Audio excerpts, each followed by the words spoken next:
Welcome, everybody. I'm Ogden City Mayor Ben Nadolski, and welcome to the Ogden Way podcast, a place where we talk about Ogden stories by telling the stories of Ogden's people. And today we'll be telling the story of Ogden High School Principal Shauna Haney, also known as Utah Principal of the Year. Is that right? Well, it is correct. For this last year, I was designated as the Principal of the Year, but there are so many amazing principals in the state. So Right, which I knew you'd say. So I'll take the opportunity to brag on the achievement for Shauna, because I know you, and we'll go into how I know you and how we met, but I know you're a modest person. I also know about the team that surrounds you. And so I know that you're reticent to brag about yourself. So in bragging about you, I just want to make it clear that we're also bragging about a team of people, right? good. Is that fair? Yes, that's fair because I Yeah. have amazing people that I get to work with every day. You do. And I've got to be around them some too, and have become really, really impressed. Even though Ross set me up to fail in the bat challenge. I don't know if you heard about that. Oh, did you have to do the around the bat and then run? Yeah, there might be some footage out there. Turns out when you spin around a bat 10 times, you get pretty dizzy. Especially as we get older, I think it's a little bit more difficult. I can attest to that, yes. Okay, but we'll move on. Okay. But just wanted to throw a dig in there about Ross Yes. Arnold, athletic director at Ogden High School. He's Kinda actually set me up and, pretty amazing. yes, and it was pretty embarrassing. But enough of that. So congratulations on Principal of the Year. And congratulations on being named a finalist for National Principal of the Year. Thank you. Top 3? Top 3. All right. So as Principal of the Year, congratulations to Ogden High School and the Ogden School District for being in the running for top 3 principals and administrations and school district contributions in the country, right? Correct. Thank you. Can you brag a little bit about the things that are happening that led to that award? You know, I think, first of all, I mean, I've had a lot of experience teaching. I mean, I taught for 20 years and I was an admin in another district before I came to Ogden. I think Ogden really has its systems together. And because it's so systematic with everything that we do, I think that right there helped to set me up for success. So I think that we have very organized systems, whether it's behavior, whether it's our positive behavior support system, whatever it is, we have some organized systems in place, and then we have the right people in place to help run those systems. And so honestly, I mean, yes, I received the award, but it's because of everything that's been set up around me. I have great people from top to bottom. So, I mean, starting with our superintendent, Luke Rasmussen, one of the best people I know. I would probably follow him anywhere. And I was able to work with him in another school district, and he is the main reason I came to Ogden because I wanted to work with him again. But we have great people. My direct supervisor, Heather Gerard, who is our director of Pathways, she is 100% a cheerleader for all students and helping them to find that pathway or that place for them, so that when they leave high school, they're ready to go. So I think from top to bottom, when I look at the people in my school, like, they're invested in our kids. Oh, yeah. And so, yes, I won that award, but I feel like we kind of all did. But it was a great learning experience. I would say it was pretty valuable to me. I was able to spend some time with all of the other the national principal of the year, and then all of the other state principals of the year this last summer in Seattle. And I was at a conference with them and was able to talk to them, find out the things they're doing in their school. Like, what's that one thing that's so great in your school that makes you the principal of the year for your state? So I think that was helpful. It was a really great experience for me. What are the other principals like that are in the top running? Like, so it was the Denver principal and the New Jersey principal. Yes. Right? You know what? The New Jersey principal, he won. His name is Tony. Fitting. Yes. Tony. Fitting. And did he have a pinky ring? I don't remember that part, but he has been at the same high school for the last 18 years. And just, I would say again, systems. But not only systems, like beyond that, you have to build relationships with people. And that's the one thing I've talked to Tony, and I think probably the best thing he's doing in his school is he has built such good relationships, teacher to teacher, that his teachers feel connected enough and I think supported enough that they can go watch other teachers. So they do a lot of peer observations to try and watch for best practice and to try and get better in schools. So I think that's probably one of his best things. And then I was on a podcast with him just this last week, and he told me, hey, I stole your idea of positive postcards, which we think is important. I have always thought that having gratitude in your heart and changing your mindset to always be grateful for the things that you have, I think it helps you view life a little bit differently. And so we've always had our teachers fill out positive postcards at our monthly faculty development meeting.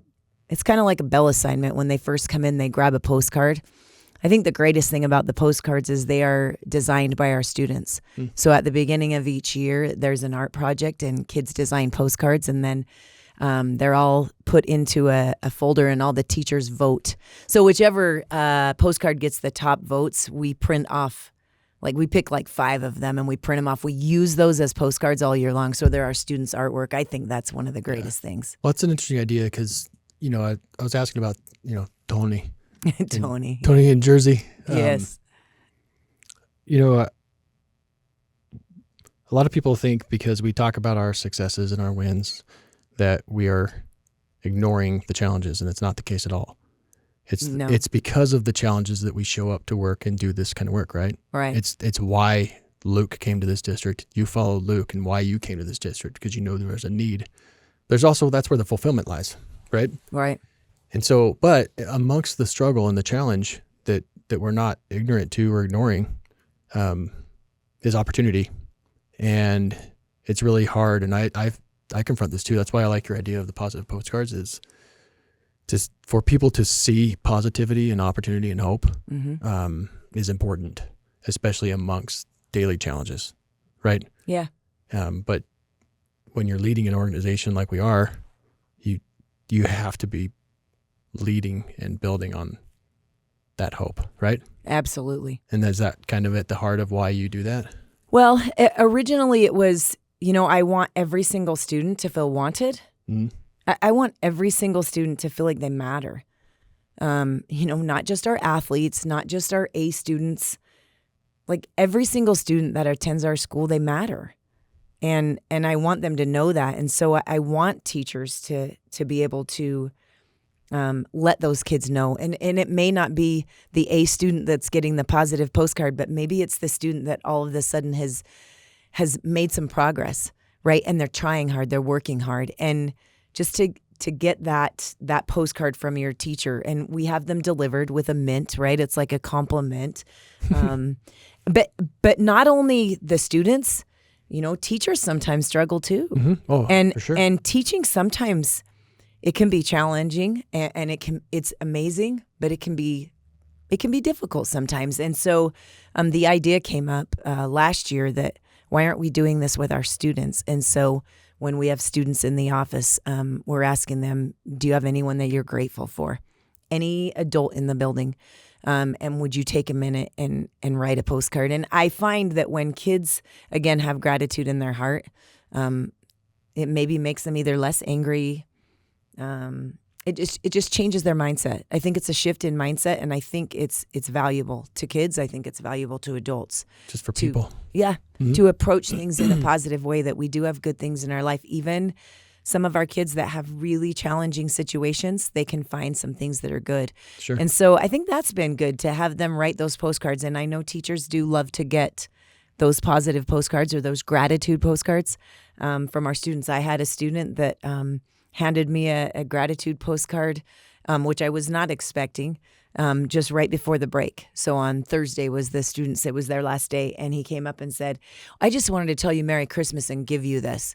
And he'd picked a couple postcards up in the office, but I had no idea he was writing one for me, and it kind of made my day, and he said, I just appreciate you and that you haven't given up on me. And Yeah, that's gotta feel good. yes, and I think it just makes us love our students even more. That's the shot in the arm that teachers and admin need. Yeah, right? To absolutely. know that the effort and frankly the struggle sometimes Yes, that it is leading to positive impact for the kids. absolutely. And that's proof right there, right? But you're not done. And it's like, okay, Yeah, now we got to keep going. Yeah. Yeah. that's nice. And I'm glad you bring that concept up because, at first you said a lot of the success is because of the people and also because of the systems. And some people might think when you say systems, it means that we're just this big machine that just churns and plug and play and one size fits all, right?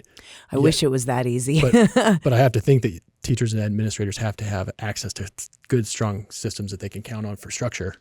I think we need Right. systems. That's what makes it go. But if we don't have relationships, I think relationships are everything. And I think, being careful about what you say to kids and making kids feel welcome, making them feel safe, making them feel like they can ask questions in your classroom, like they can make mistakes and fail forward. And I think that's what we're really trying to promote, that it's okay to make mistakes. And we just want you to keep trying, keep working to problem solve, keep working to get better. Right. Well, it's heartening to hear, but I can attest from personal experience that does happen because my own daughter is at Ogden High and my younger daughter is at Mount Ogden Junior High and playing sports at Ogden High. Yes. I've also seen the way you coach, and I think it's got to be a reflection of the way you teach, right?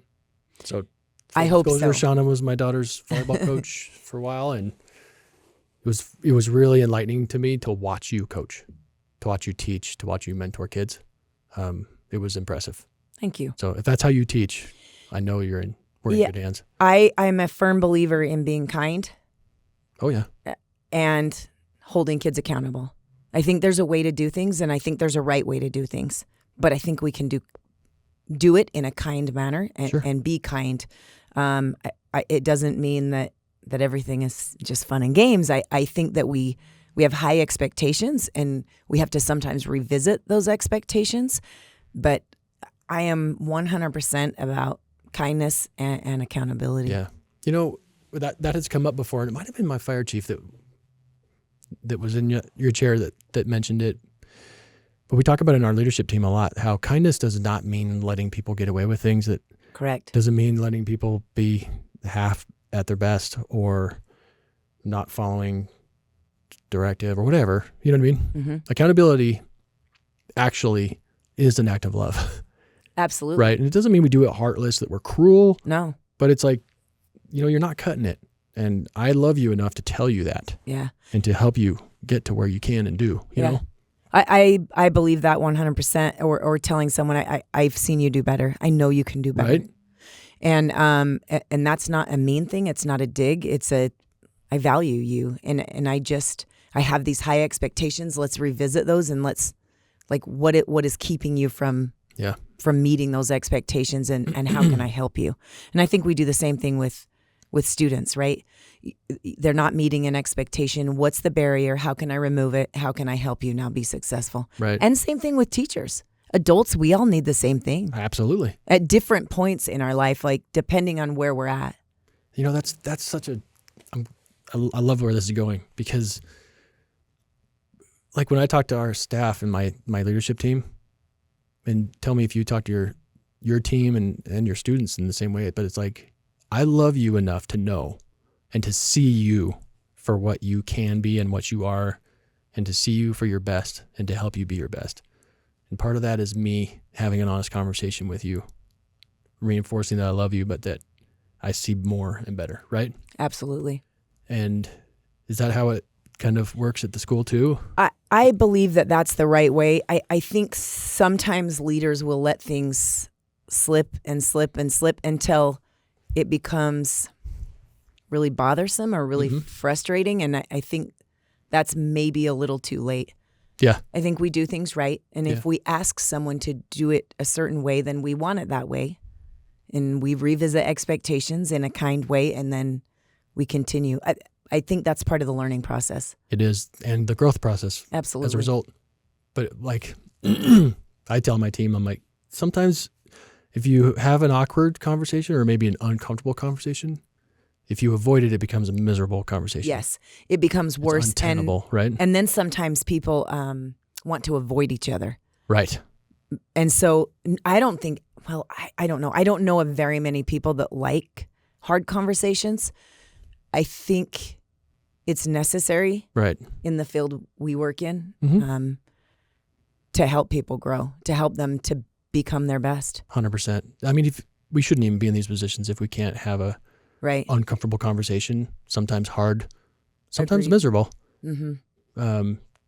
to get some things out. Yes. But I also think it's our job. Like, Oh, yeah. if I want people to grow around me, which that's the field I'm in, I have to do that.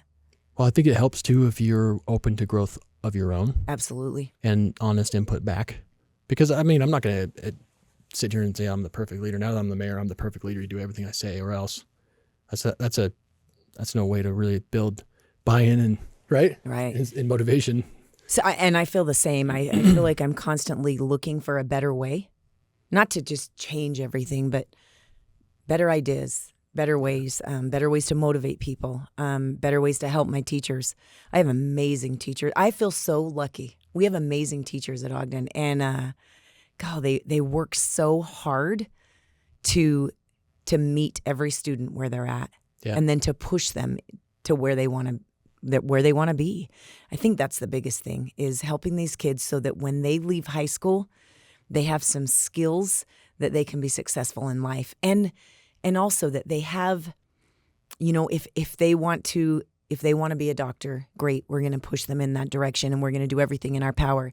If they want to be a welder, we're going to put everything right. And that pathway's there in the district too. And we just have so many options in our district when you look at Ogden High. Yep. And the vision of our district leaders, I love it, and I think there is something for every single student. So if you're watching or listening and you're wondering about Ogden High and all of the pathways to success within the Ogden School District, go and listen to the episode with me and Superintendent Luke Rasmussen. He kind of lays a lot of these out. Brad Mortensen touches on them as well, and so does President Taggart at the trade school. At the Tech College. They speak from the same sheet of music because and I'll tell you why, just to wrap that up, is that those are opportunities to meet kids where they're at, but it's also opportunities to align pathways to different careers that this community needs and where there's opportunities that are coming and that are already here. Yes. So we're not just sending kids down pathways that lead to nothing or nowhere or to other communities.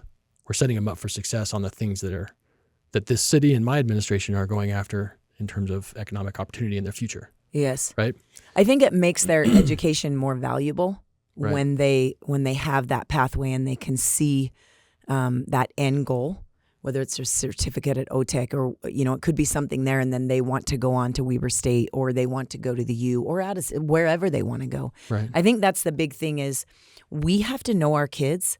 We have to, first of all, if they don't know what they want to do, Which and is a lot of them don't, pretty common, yeah. then I think we help them find experiences, and maybe those experiences say, I don't want to be a welder, or I do, or I thought I wanted to go into the medical. I've had students that said, I thought I wanted to go into the medical field, and then I did some work in there, and I found out my stomach that's not going to be a good thing for me. And so I think whatever it is, we're helping them find who they're going to become. And it's so, I don't know, it's such a fun experience when you can do that. And when kids graduate or they come back a few years later and they tell you what they're doing, it's pretty amazing. I think that's when you know, wow, we were successful. Oh, yeah. Yeah, it's not for some years later, I think. You use the term fun, and it is fun, but I think actually it's what you're talking about is fulfillment. Yes. And I no longer seek fun. This job, there's really nothing fun about this job, to be honest with you. It's pretty miserable at times. But I say that truthfully, but jokingly too. Correct. Because it can suck. But even the suck, and most especially the suck, is actually fulfillment in the works. That's the work toward, right? Yes. You just have these moments where you're like, oh my gosh, right? That feeling you get inside yourself, and the energy, and it's like goosebumps on your Well, when you your arms, think you're but it's- making a difference. Yeah, when you have a kid give you that note, right? Absolutely. And I will never forget. I was working in another district, and Luke had come over here, and I taught with Eric Thompson, who was our football coach. I taught with him for a number of years. We shared a classroom, and Eric had called me one day and said, "I'm thinking about going to Ogden. Do you think that's crazy?" And I said, "No. I think they need good people, and I think you would be amazing." And so it was, I think, pretty close to the year after that I followed. Yeah. Well, I followed Luke over, but Eric was also here, and some other people. So, yeah. So, and that's good people coming to be a part of the cause and the mission. And I think what we're talking about, Shauna, Principal Haney, whatever the kids call you, Mrs. Haney, yes, that's mine. We're talking about finding our why, aligning our work with our purpose and our passion. And when you do that, you get the best out of yourself and out of others, right? Absolutely. It's all part of leadership, but I think that's why you won Principal of the Year. Well, I appreciate that. I always tell students, if you work a job you love, you'll never work a day in your life. Right. And it's not that I'm not working, but I think it's because I love my teachers. I feel like I have a good relationship with them. I love my staff. Mm-hmm. They work hard, and I love our students. And I probably don't love every single task like you're talking about. Some Right. tasks can be Every job has them, right? yeah, challenging. But yeah, I don't feel like that. I don't wake up and think I don't want to go to school today. Like, I always think, what's this day going to bring? And Oh, yeah. I feel like there's something new every day.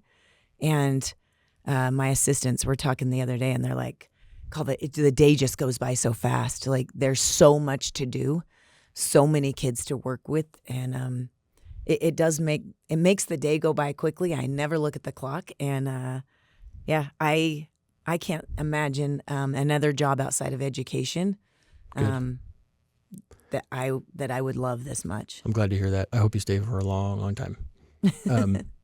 Let's brag on Heather Gerard for a minute, because you talked about systems. Yes. You talked about meeting kids where they're at. I had an experience with her recently. Well, I was going to tell you, if you haven't had her on the show, you need to have her. I was thinking that same thing. When you talk about pathways, yes, Heather Gerard is probably one of the smartest people I know. Right. And I am so lucky that she is my direct supervisor, and I learn from her every time I'm with her. So I had an experience where, so we operate and manage an airport. That airport's been a dumpster fire for years, just a huge social-political mess forever. And it was one of the early things I had to bite into because it was so controversial. And I've actually, in the 2 years, I've gotten to know so many tenants and stakeholders out there that I've built relationships of trust with people that used to be in positions of complete mistrust.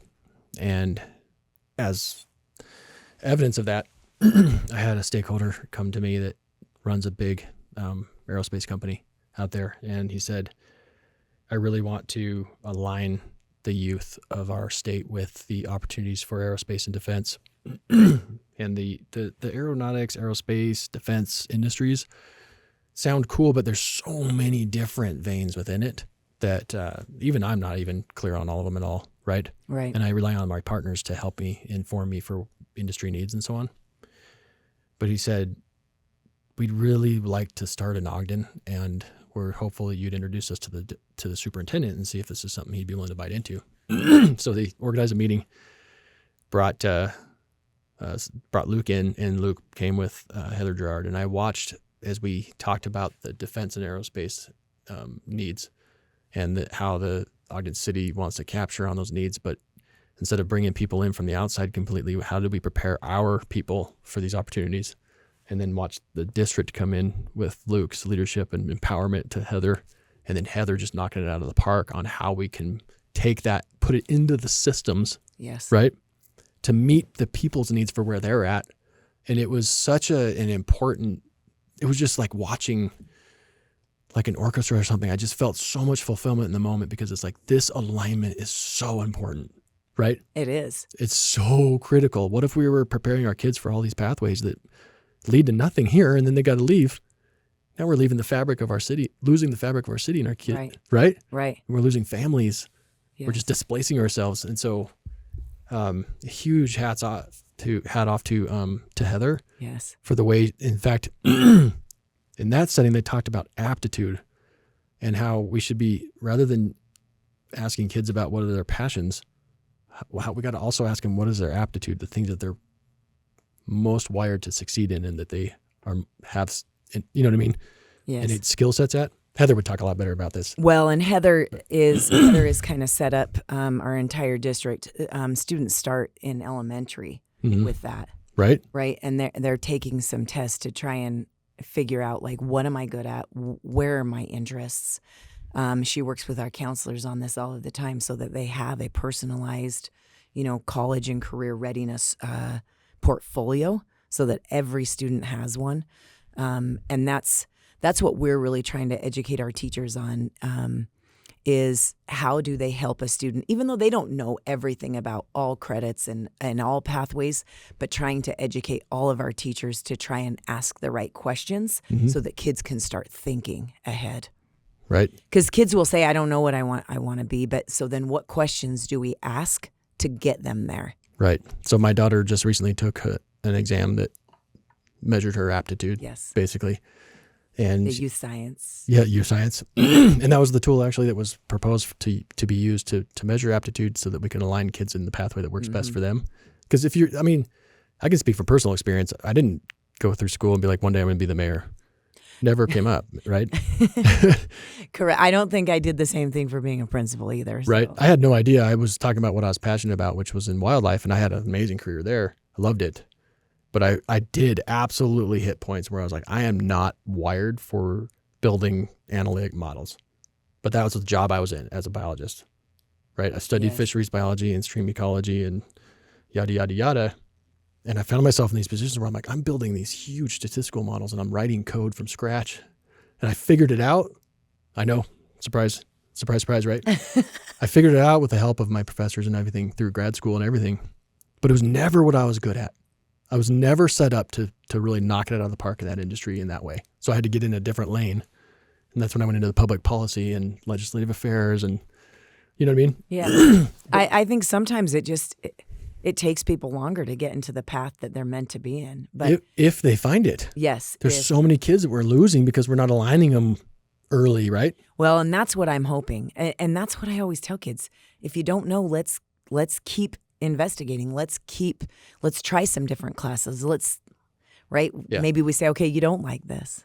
So when if you're out there listening, you hear the term pathways, because it comes up a lot in the education space. This is what we're talking about. It's like a pipeline, how do you pipeline into opportunities that work for you? And Absolutely. So again, it's that interplay of systems and people meeting where they're at, having the relationship at the level where you know them well enough to love them and help them get to where, right? Yes, absolutely. And I think why not, sometimes I've had students that say, I want to go to OTech to be a NELTech, and then I'm going to use that as my career to put me or a job to put me through school at a university. So I have kids that are using some of the training at the tech college to then propel them forward into another career. But just having options, and I think that's what we want to give kids. We want to give them options. Right. Options that work for them and opportunities that can help them put food on the table and provide for family. In the future. Family supporting futures, right? Yes. I mean, the tech college is such an important part of it because not every kid's meant to go to college or wants to go to college and get a degree. Right. Or maybe not right now. Right. And that's the other thing. I think we don't know the timeline on kids. Might be right after graduation and it might be 10 years from now. So what can we do in the meantime to set them up so that they have the skills? They have the skills to make those decisions. They have skills to take care of themselves when they leave high school. I don't know if I should let the cat out of the bag a little bit, but the industry partner that approached me, his name's Brian Janenreich. He owns Apogee Works. And they're a company out at the airport that works into the defense and aerospace industries. And what he was telling me is that kids won't always know what that pathway looks like and what the opportunities are within the industry. And so that this is all an effort to make them aware. But then with his help, he's trying to position the kids to where they can get into the workforce early in ways that is, entry level, either during school or after. But then if a kid wants to go to a trade school and get certifications on non-destructive investigation or whatever, or go back and get an engineering degree or project management or whatever, they're actually in the industry then. And there's so many opportunities for the industry to actually pay for the education at that point. Yes.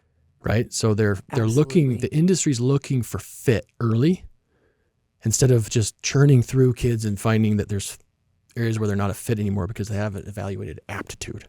Right. Right. And so I'm telling you guys, Ogden School District's doing things that other districts are not doing beyond just X's and O's and 1, 2s, and 3s. How do you use those skills in addition to life skills like the mindset and mental toughness and rigor? You know what I mean? Absolutely. And apply them to a lifetime of economic opportunity. Like, name a district that's doing it better. Like, we're the earliest.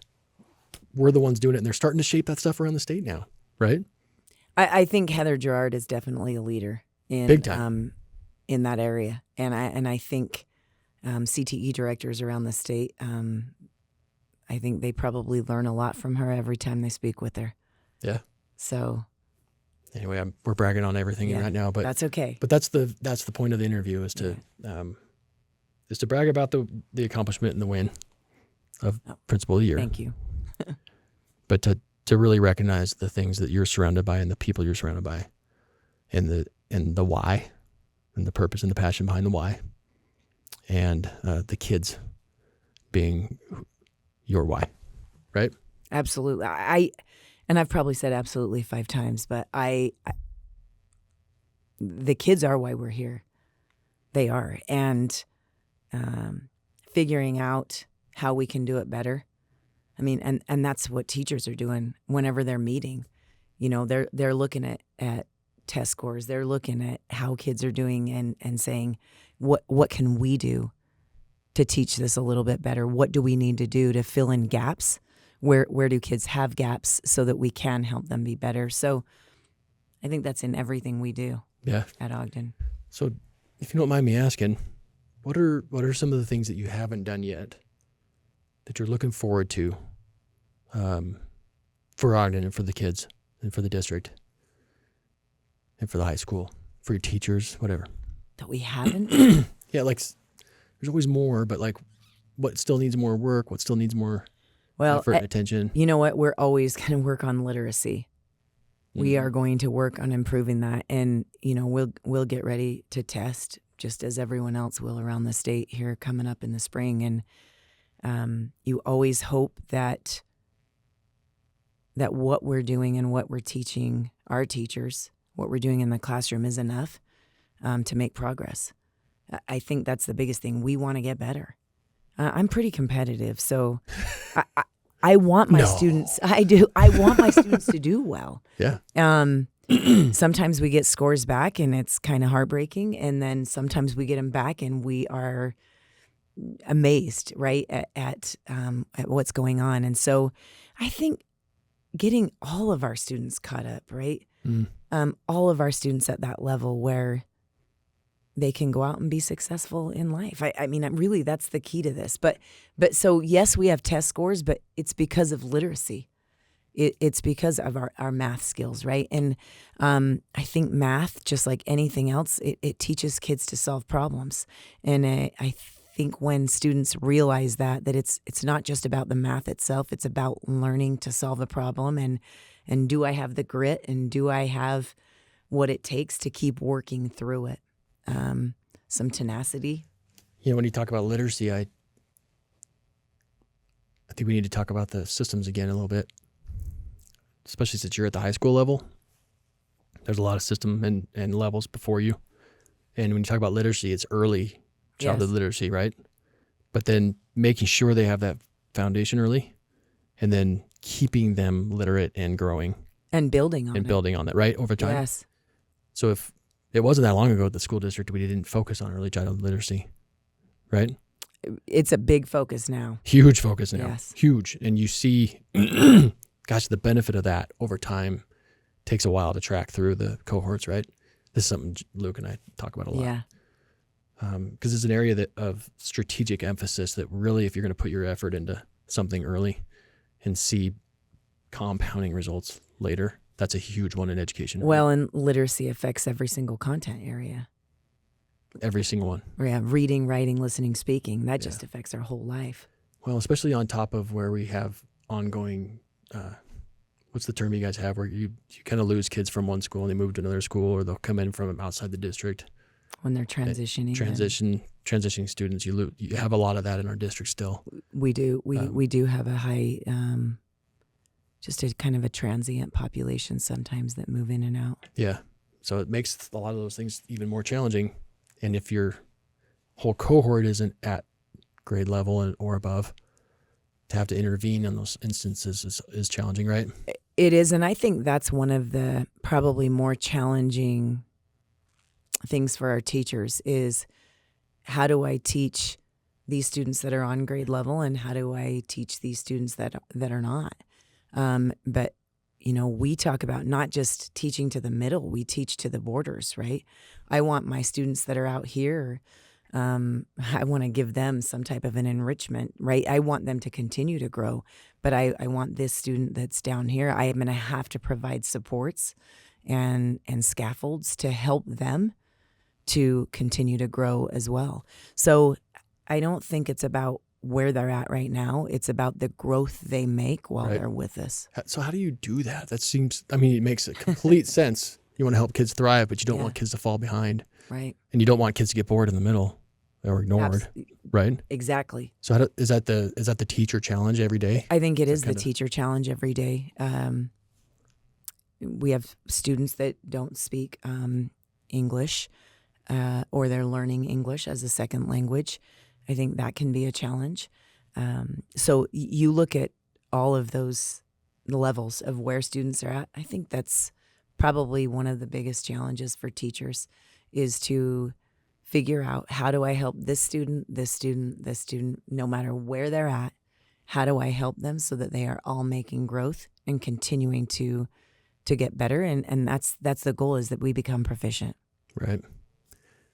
Yeah, it kind of speaks to the story of Ogden too, where if you take the classroom, it's like a little microcosm of our community, because we're not a place where we want to, just from a policy standpoint and philosophy standpoint for me, I don't want to pack poverty, but I also don't want to pack prosperity in disparate places.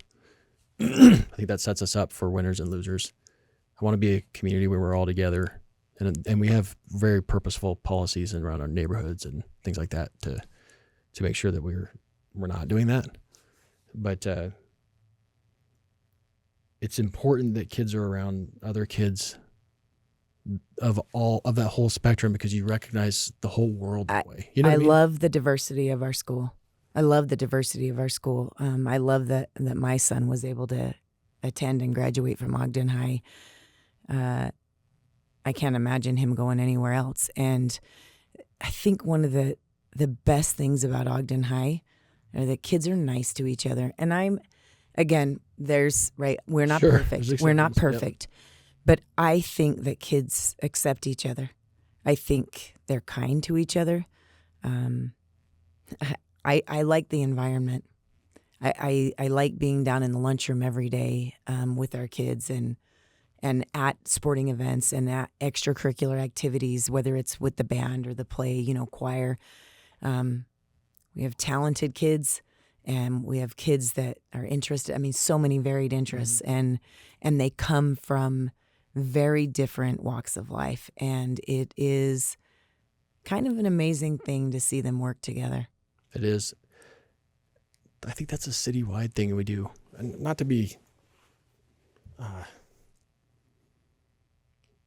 naive, but my genuine belief is that, and I hear this from people that come to visit here. We have people come from all over the nation to visit here for various things. And they tell me, they're like, Mayor, there's something about the city. Like, I feel very welcomed here. I feel very warmly embraced by people, strangers, just walking down the street, downtown, sitting at a bar, whatever it is. in meetings. I think that we are a down-to-earth town. We're just down-to-earth, normal America, all in one city, and I think that plays out in your school, is what I'm hearing. I think so too.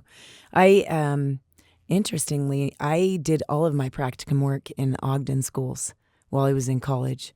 So all of the hours that I put in, whether it was in elementaries, and the elementaries I worked in are no longer here, D Elementary and Lewis Elementary. I did practicum work at both of those. I did practicum work at Mount Fort. I did practicum work at Ben Lomond and at Ogden High. And then I ended up getting hired outside of the district. And so I spent over 20 years outside of Ogden School District. And honestly, from the very first assembly I attended at Ogden High, I said, I think this is my place. I think I'm home. Yeah. Yes. I've loved every minute of it. I'm really glad to hear it. And I know the kids love you too. We love having you. Thank you. We're blessed to have you. We're blessed to have everybody that's putting in all that kind of effort. And I think that gets lost on people. I think we forget how hard people are working. Just an example that I saw recently is I go to just go into like the choir concert and the orchestra, and to see the effort that the two new instructors are putting into the program there, and seeing the difference from year to year. Yes. I went right to them and just said, you guys have to know that the impact and the difference of what we're seeing is profound. They're making a difference. No, it is profound, you guys. And that does not happen without those two women investing their entire heart and soul into those kids. And loving it. 100%. And that's how they talk. They're like, oh my gosh, thank you for saying that, but I just love doing the work. I love these kids. And it manifests itself in something that's so important, and you just see the impact of it. And I just can't imagine that's got to be part of why we're winning state championships at the band at Ogden High, is that sort of build up over time. Yes. You know what I mean? I mean, band, Mr. Renda, he's incredible. He really is. And he just has a way about him that he makes a community. I mean, it's kind of like a little family, the band. And whether it's parents, students, like they all fill a role. And that band has grown just bigger and bigger every single year. And they continue to get better every single year. So, yeah, I think you're right. I think we've had some success that way. And I think we're figuring out how to do things the right way. And you're seeing it. I don't think Westfield High expected the girls varsity to take them down to the last second. And I know that so. I feel like we should have won. I mean, we had opportunities. We had opportunities too. I felt like there might have been a double dribble in there. Might have been, but we also could have stopped the drive earlier, etc. There was a last second floater for the win for them. But we played well. We did. We're working hard. We are, and it's also emblematic of the pipeline of kids and experiences we're putting into place that we need to replicate at Ben Lomond still. Across all sports, but it's so important to recognize the people that are doing the work to make such successes happen, right? Right, but I do think it starts at the top, and Luke has a vision for our Little League programs. I know you're involved in that, and I know you have that same vision, and I think you two working together, we're going to make a difference. But I do think it starts in these younger grades and giving kids an outlet, giving kids the experiences that they need so that they can be successful. Because I do think that's part of it, just having the experience, having coaches around that can teach outside of school hours. And so I love the vision. Right. Well, it's gets back to what we've got to have, that alignment between the city and the district. We have the benefit of sharing the exact same taxpayers. That means we have the exact same shared constituency of people that we serve, and they need us to be working together. And if we don't, we're just creating gaps and that kids can fall through. That's the cracks. Right. The kids can fall through is when our systems are not aligned. You know what I mean? Correct. So it's nice to see, using the band example or the girls basketball, for example, and there are others, and there's need for more. There is. I think that the more kids can get involved, and then they feel that sense of belonging, whether it's in our ROTC program, whether it's in our auto shop, right? We have different clubs all around the school. Right. the Boys and Girls Club serves a purpose. Like, we have so many people in our building that serve that purpose of keeping kids connected. And when kids are connected to other kids in the building and to adults, it makes a difference. I think it makes a difference with their school experience. I think there's some kids that have a hard time coming to school, but they may have some activity that keeps them going. Right. And so I do think the extracurricular activities, no matter what they are, debate, right? It could be anything. Swimming's going on right now. Mm-hmm. I do believe extracurricular activities are good for kids. I agree. I mean, you and I both know lots of kids that wouldn't have made it through if it weren't for those experiences and opportunities. And I don't care if it's in sports or arts or debate or whatever, Right. civics, government, whatever. Find that family. Find that thing, find that why for you and that group and that fit, right? Find that family that will keep you connected. Yeah, and I think we not in the district, but in the community as a whole and in the world as a whole, we ask and expect too much of our teachers. It reminds me of what we expect of our police officers, right? Which you're married to one. Yeah. And we expect them to be an enforcer of the law, a counselor, right? A psychiatrist. Right. I feel like teachers wear so many hats. Teachers are the same way. Yes. But kids aren't always at school. And there's a responsibility on my part and our part collectively to wrap our arms around kids, provide those opportunities and those pathways when they're not in school. Right? Right. And that's the work of the alignment. That's why Luke and I talk so much. It's the whole human, the whole child, and also the family. Well, and sometimes the lack of family. They say it takes a village. Right. And it does. And I'm just glad that Ogden City is our village. Well, I'm glad that you're driving the bus and putting people in the right seats on the bus, right? I don't think you want me driving a bus, but well, maybe not. About right. No, not exactly. But I do love Ogden High. I love the community, love the support. But man, I love our kids, and I'm so grateful that they have such amazing adults around them. Me too. Well, I'm thankful. We're all thankful for you, Shauna. Congratulations on your hard-earned success, but congratulations to the entire Ogden High School team of teachers and administrators and parents and kids that really built that win. And congratulations to the district for helping to put the systems in place to give people like you and your team chances to have that kind of success. It's really impressive, and it's a great time to be a part of the district. I'm really thankful that my kids are in the district. I am too. Yeah, I'm really proud of them, and I love that you brought your own son into the district. Luke just did the same. That's how much the administrators of our district believe in it, you guys. It's not just they do. I have an assistant principal with kids that age, and same thing. Brought them in. They're at Mount Ogden, and will be coming to Ogden High. One's already graduated. So, yes, I do believe our teachers believe in what we're doing.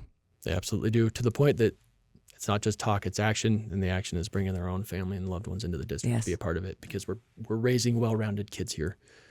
No, we're not perfect. Yes, we have challenges and struggles. Do we always keep our mind on the bad and ignore the good? No, we don't. We focus on the bright spots and build on them, recognizing the challenges and meeting kids and where try they're and at. get better. Right? Yes, that's exactly. But leaders have to have that ability to see both. You have to have the ability to see the reality and see the potential, right? And I think we have to have the ability to teach kids to shift their mindset. Yes, we are their model, right? We are. They learn more on what they see than on what you tell them. I'll tell you, that's what I'm learning. I think so too. Yeah. So if Hazel's struggling with anything, now you know why. Hazel's great. She's awesome. We love her. Shauna, thank you very much. Ogden High Principal Shauna Haney, State Principal of the Year, National Runner-Up for Principal of America. I'll just say it. Thank you. You're welcome. But, as we've had this conversation, I've been thinking about some calls to action, Shauna, and I just want to remind people, if you're wondering about opportunities in the school district, if you're wondering about the things that are happening, look into the pathways, look into the OTEC High, look into all of the things, the concurrent enrollment and the International Baccalaureate and the early childhood literacy, the things that are happening within the strategic plan of the district, and see the good, right? Work on seeing the good, especially as we're coming into the holidays where we know there's challenge. See the good that's in your life, recognize the challenge in the lives of others, and then for a call to action, take action, see someone that's struggling, use your place of prosperity and opportunity and help enrich another. Like wrap your arms around someone out there that needs help with food, needs help with warmth or shelter. Put them in a place where they can have a warm meal and to know that they're not alone, right? Yeah, I don't think you could have said it better. I love our kids, and some of our kids need more help than others. And be that person out there that can be an example to kids, that can be that positive person in their life that they can go to for anything. Just being a good role model and teaching kids that life isn't always easy, and it's what we do with it. Yep. Some of those kids don't need reminding that life ain't easy, but they do sometimes need reminding that they're not alone. So there's your call to action. Use your place of prosperity and opportunity. There's always someone that has less and needs more. So let's not ignore that, especially this holiday season. And let's be the kind of community that wraps our arms around everybody, always in the spirit of the Ogden Way. Right?